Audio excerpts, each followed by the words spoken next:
Pulivendula ZPTC ఉప ఎన్నికల్లో భాగంగా 2 కేంద్రాల్లో రీపోలింగ్ కొనసాగుతుంది. అచ్చవెల్లి, ఈ కొత్తపల్లె పోలింగ్ కేంద్రాల్లో అవకతవకలు జరగడంతో రీపోలింగ్ జరుగుతోంది. రీపోలింగ్ ను వైసీపీ బహిష్కరించింది.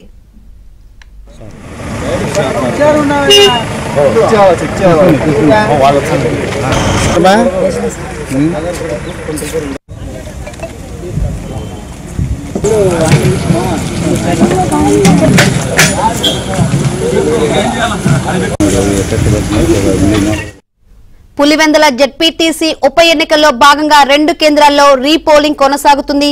ఈ రీపోలింగ్ ఏ విధంగా కొనసాగుతుంది ఏంటో తెలుసుకుందాం. మరిన్ని వివరాలు అందించేందుకు మా ప్రతినిధి శ్రీనివాస్ సిద్ధంగా ఉన్నారు. శ్రీనివాస్, రీపోలింగ్ ఏ విధంగా కొనసాగుతుంది, ఏంటి అక్కడ సిచ్యువేషన్? ఈ రోజు పులివెందులకు సంబంధించి రెండు రీపోలింగ్ 2 కేంద్రాలు రీపోలింగ్ జరుగుతున్నాయి. ఈ కొత్తపల్లి, అద్దెవెల్లి అని నిన్న జరిగిన డిప్యూటీసీ ఎన్నిక పులివెందులు చాలా ప్రశాంత వాతావరణంలో జరిగింది, ప్రజాస్వామ్య పద్ధతిలో జరిగింది. అయితే ఎంపీ అవినాష్ రెడ్డి ఈ విషయాన్ని ఈసీకి ఫిర్యాదు చేశాడు నిన్న. ఎందుకంటే అప్రజాస్వామ్య పద్ధతిలో జరుగుతుంది పులివెందుల ఎన్నికలు రద్దు చేయాలి, అన్ని 15 కేంద్రాలను పోలింగ్ కేంద్రాలను రీపోలింగ్ నిర్వహించాలి అని చెప్పడం జరిగింది. అయితే 2 కేంద్రాలకు మాత్రమే ఈసీ అనుమతి ఇవ్వడం జరిగింది రీపోలింగ్ కి. ఇదే అచ్చవెల్లి, ఈ కొత్తపల్లి, ఈ 2 కేంద్రాలు ప్రస్తుతం జరుగుతున్నాయి.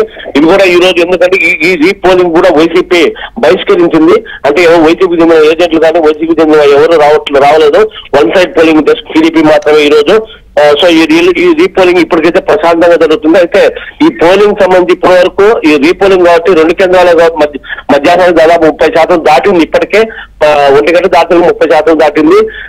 కొద్దిగా రావచ్చు, 40 లోపలే ఉండొచ్చు. ఎందుకంటే ఈ 2 కేంద్రాలే కాబట్టి తక్కువ మంది ఉన్నారు. సో మొత్తం మీద ఈ నేను జరిగిన జడ్పీటీసీ ఎన్నిక, పులివెందుల జడ్పీటీసీ ఎన్నిక రాష్ట్రంలో చరిత్రలో నిలిచిపోయిందని చెప్పవచ్చు. ఎందుకంటే 4 దశాబ్దాలుగా ఇంత ప్రశాంత వాతావరణంలో ఎవరు ఓటు వినియోగించుకోవాలా. నిన్న కానీ ఈ రోజు కానీ స్వేచ్ఛగా ఓటును వినియోగించుకుంటూ ఉంటారు. అసలు ఓటర్లు గతంలో వచ్చేవాళ్ళు కాదు, వాళ్ళే వైఎస్ కుటుంబం మొత్తం వాళ్ళే మొత్తం రిగ్గింగ్ చేసుకునే వాళ్ళు. అలాంటిది ప్రజాస్వామ్యబద్ధంగా జరుగుతుంది. ఇప్పుడు కూడా ప్రజాస్వామ్యబద్ధంగానే ఓటర్లు క్యూలో వస్తున్నారు. వాళ్ళు స్వేచ్ఛగా వినియోగించుకుంటారు. Shankari, right, thank you Srinivas.